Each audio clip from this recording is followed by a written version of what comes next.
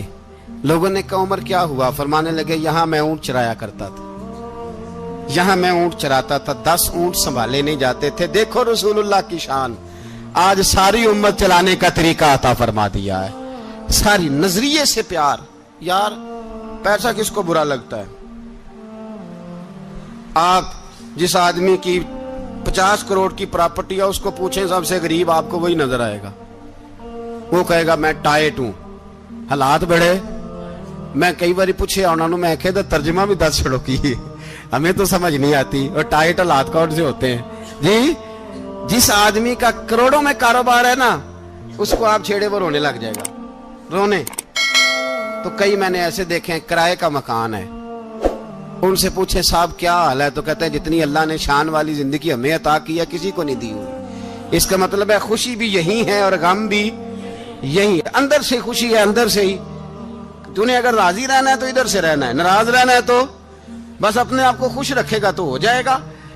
سارے صحابہ مل کے آئے, کہنے لگے عمر فاروق سے کہنا ہے نبی پاک کے زمانے میں تو ظاہراً غربت تھی, ابو بکر کے دور میں بھی غربت تھی, اب تو بڑا مال ہے.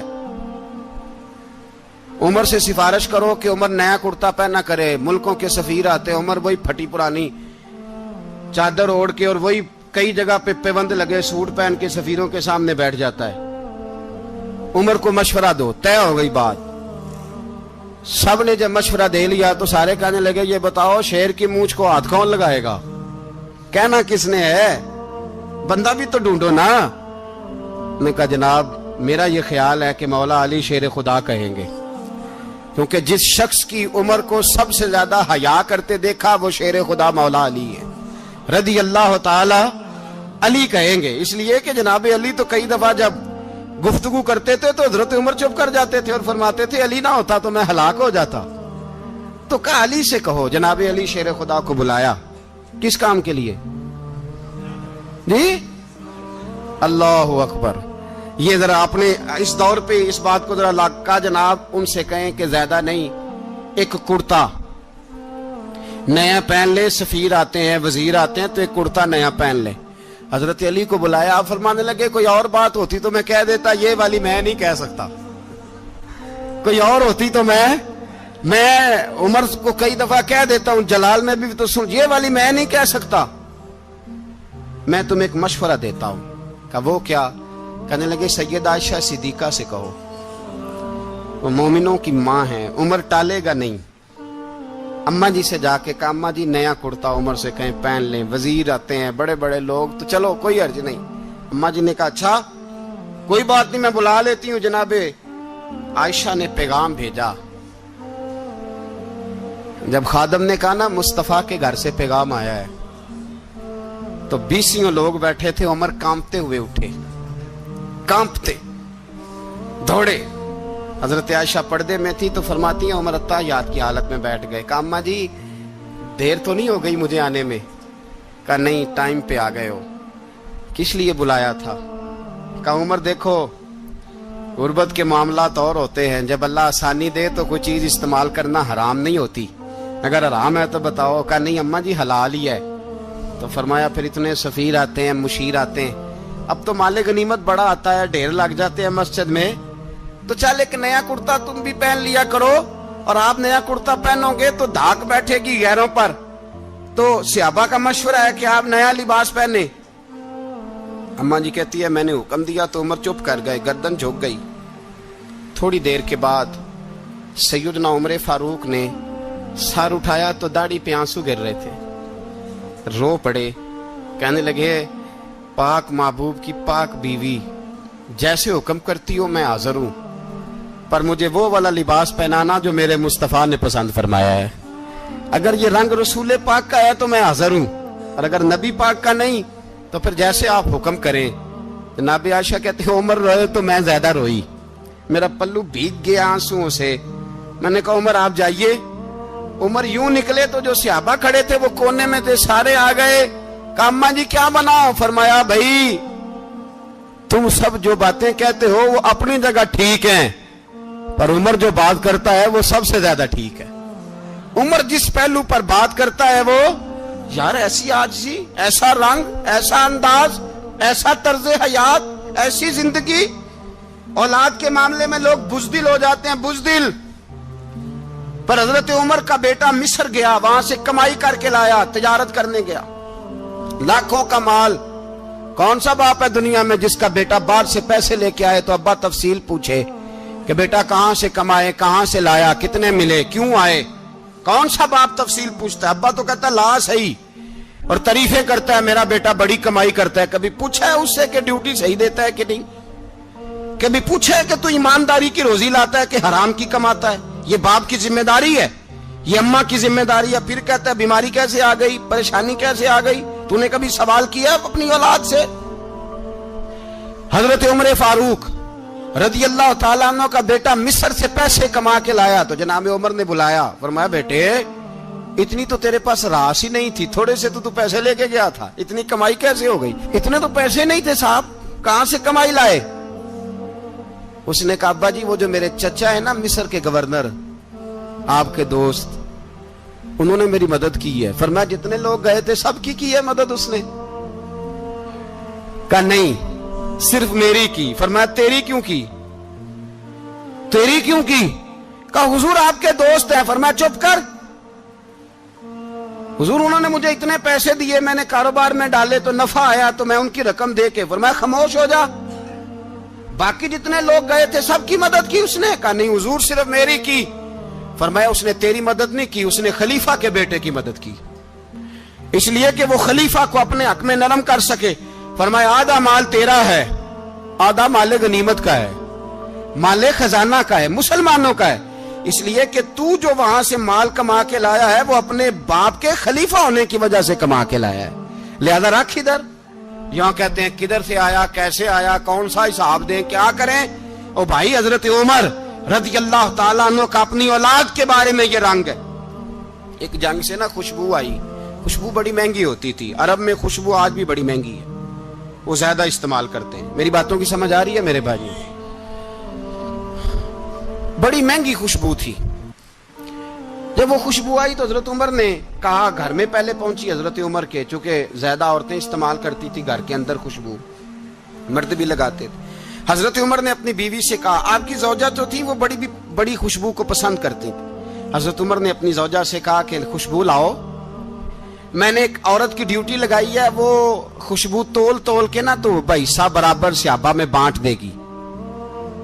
تو آپ کی زوجہ کہنے لگی, کسی بی بی کی ڈیوٹی لگانے کی کیا ضرورت تھی, میں جو موجود تھی میں بانٹ دیتی ہوں تول کے حصہ برابر. آپ نے فرمایا نہیں تو رہنے دے, وہ فلانی بی بی بانٹے گی. کہا حضور میں نے بھی بانٹنی ہے, میرے پہ کچھ حق ہے؟ آپ نے فرمایا نہیں, تو تفصیل نہ پوچھ, تو خوشبو دے دے, کوئی اور بانٹے گی. خاتون خانہ تھی نا, کہنے لگی نہیں مجھے بھی آج آپ کو بتانا ہی پڑے گا کہ کوئی جو بانٹ سکتی ہے تو میں کیوں نہیں بانٹ سکتی. زوجہ کہتی عمر نے بات کی تو میری چیخیں نکل گئی. حضرت عمر فرمانے لگے, جب تو خوشبو بانٹے گی نا تیرے ہاتھوں کو بھی لگے گی, تیرے دوپٹوں کو بھی لگ جائے گی. اگر رب کریم نے مجھ سے سوال پوچھا کہ عمر خوشبو تو مسلمانوں کی تھی, تیری بیوی کے دوپٹے کو کیوں لگ گئی, تو میں اللہ کے حضور کیا جواب دوں گا؟ اگر اللہ نے یہ سوال کیا کہ تیری بیوی نے کیوں لگائی, وہ تو حصہ تھا مسلمانوں کا, تو نے تیری بیوی نے کیوں لگائی؟ تو فرمایا میں نہیں چاہتا کہ اللہ کے حضور مجھے اور تجھے باز پرس ہو, لہذا کسی اور کو بانٹنے دے. زوجہ روئی اور تڑپ کے کہنے لگی, عمر مجھے لگتا ہے صبح قیامت بھی تیری بیوی ہونے کی وجہ سے اللہ مجھے جنت عطا فرما دے گا, تیری زوجہ ہونے کی برکت سے. بھائی یہ معیار رکھا, خدا کی قسم ایسا شخص تاریخ میں دوبارہ نہیں آیا. اتنا بڑا آدمی, اتنا بڑا شخص, اتنا بڑا آدمی, اور پھر رنگ یہ ہے کہ عمر 22 لاکھ مربع میل کا حکمران, 22 لاکھ, اور کھجور کے درخت کے نیچے مٹی کا ڈھیلا لے کے سو گئے ہیں, پرواہ کوئی نہیں, کوئی مسئلہ ہی نہیں. 2 غلام ساتھ بیٹھے تو ایک روٹی حضرت عمر نے گھر سے منگوائی, تھوڑا سا سرکہ, تو غلام کہنے لگے ہم نے بھی کھانی ہے. فرمایا کوئی حرج نہیں, روٹی کو پیٹ بھر کے کھانا ضروری تو نہیں, 3 حصوں میں بانٹ لیتے. ایک آدمی آیا ہوا تھا مصر کا رہنے والا ملنے کے لیے, اس نے پوچھا عمر کدھر ہیں, تو کہا وہ ادھر جاؤ مسجد میں بیٹھے ہوں گے. اور واپس آیا تو کہنے لگا وہاں تو 3 غلام بیٹھے ہیں, ایک روٹی بانٹ کے کھا رہے ہیں, لگتا ہے کئی دنوں سے روٹی نہیں ملی. کہا 3 غلام تو کوئی نہیں, وہاں 2 ہی تھے, تیسرے تو امیر المومنین تھے. اس نے کہا نہیں 3 غلام ہیں, کپڑے بھی ایک طرح کے پہنے ہوئے, بلکہ 2 کے تو پھر صحیح ہیں, تیسرے کے تو زیادہ ماڑے ہیں. کپڑے بھی ایک طرح کے, کھانا پینا بھی ایک طرح کا, اور ان کا نشست برخاست بھی ایک طرح کی ہے, لہذا کوئی فرق نہیں. حضرت ابو ہریرہ کہتے ہیں میں لے کے آیا, اور جناب عمر کو جب میں نے کچی زمین میں تامت سمیٹ بیٹھے دیکھا تو میں رو پڑا. میں نے اس مصر سے آنے والے کو کہا تو اس کے جلوے دیکھ, اگر اس کی ذات میں اتنا حسن ہے تو محمد عربی کا مقام کیا ہوگا. یہ مقام غور ہے, مقام غور. 10 محرم کو لوگ دیگے پکائیں گے نا, نہیں پکانی ہے, کوئی بول دے نہیں, ہاں نہ نہیں کر دے, پروگرام بدلیا تو نہیں دی عید کی کہ وہی کام شروع ہوا ہے لاسٹ ٹائٹ ہونے والا. کیوں جی, پکنی ہے نا دیکھیں 10 محرم کو انشاءاللہ تعالی, ہم بھی پکائیں گے انشاءاللہ, یہاں بھی پروگرام ہوگا. تو 10 محرم کو جو دیگ پکنی ہے تو ایسا نہیں ہو سکتا کہ 1 محرم کو حضرت عمر کے نام کی بھی کوئی پک جائے. اگر امام حسن حسین کے نام کی دیگیں پکے تو جو امام حسن حسین کے سے پیار کرنے والے ہیں, جو امام حسن حسین سے, ہم لوگوں نے بھی عجیب رٹا اپنایا ہے نا, ہم لوگ بات کا ایک پہلو دیکھتے ہیں دوسرا نہیں دیکھتے. حضرت امام حسن اور حسین کو بھی نبی پاک نے شہید کہا, اور جناب عمر کو بھی رسول اللہ نے خود شہید فرمایا. فرمایا شہید ہے, خود فرمایا اپنی زبان سے کہ یہ شہید ہے, خود میرا عمر شہید ہے. تو ان کے نام کی دیگ نہیں پکنی چاہیے, اس طرف نہیں ہماری توجہ ہونی چاہیے. اور اہل بیت نبو, یہ بات میں پہلے بھی کرتا ہوں, آج پھر کرنا ضروری سمجھتا ہوں. اہل بیت کا پیار سن لو کان کھول کے, اہل بیت کا پیار اگر ہمیں کسی نے سکھایا ہے تو سیدنا عمر فاروق نے سکھایا ہے. اہل بیت نبوت کی محبت اگر کسی نے سکھائی ہے تو کس نے سکھائی ہے, بول کے بتائیے. حضرت عمر نے. اہل بیت کا پیار ہمیں حضرت عمر نے بول کر کے سکھایا ہے. بھائی یاد رکھیں, کسی کی طاقت نہیں تھی دم مارنے کی حضرت عمر کے سامنے, طاقت ہی نہیں تھی. کیسر و کسرا کانپ جاتے تھے,